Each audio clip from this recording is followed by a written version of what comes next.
संतोष देशमुख यांच्या मारेकऱ्यांना तात्काळ फाशी देण्यात यावी यासाठी खंडाळा इथे रस्ता रोको आंदोलन करण्यात आले। या प्रसंगी अजय पाटील हिंदवी जनक्रांती सेना संस्थापक अध्यक्ष व बाळासाहेब जानराव जिल्हा अध्यक्ष धनराज समाज कृती समिती छत्रपती संभाजीनगर यांच्या नेतृत्वात करण्यात आले।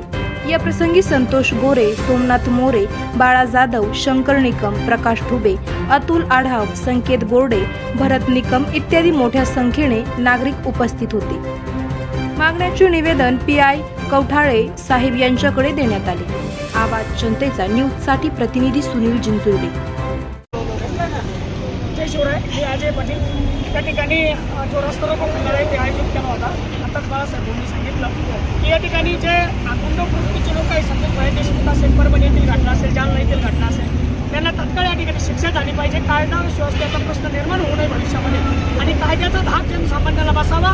कायदा कोणी मोडू नये। सगळ्यात मोठा असेल तर कायदा आहे हे परत या ठिकाणी या राज्यकर्त्यांना सर्वबंध प्रवृत्तीच्या लोकांना कळलं पाहिजे आणि जनसामान्याला विश्वास निर्माण झाला पाहिजे आणि पोलीस बांधवांचा लोड कमी झाला पाहिजे।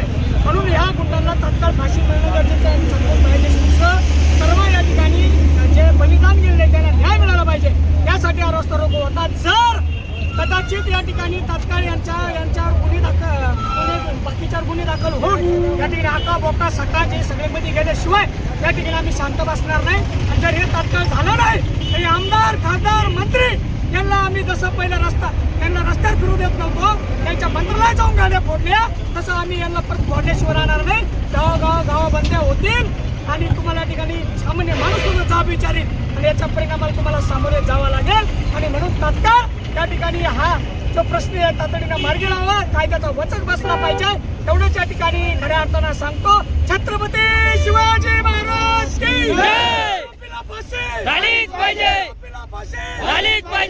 करायचं आहे लाईव्ह कार्यक्रम किंवा आहे कसले आंदोलन, जनसामान्यपर्यंत पोहोचेल आपला हक्काचा आवाज जनतेचा।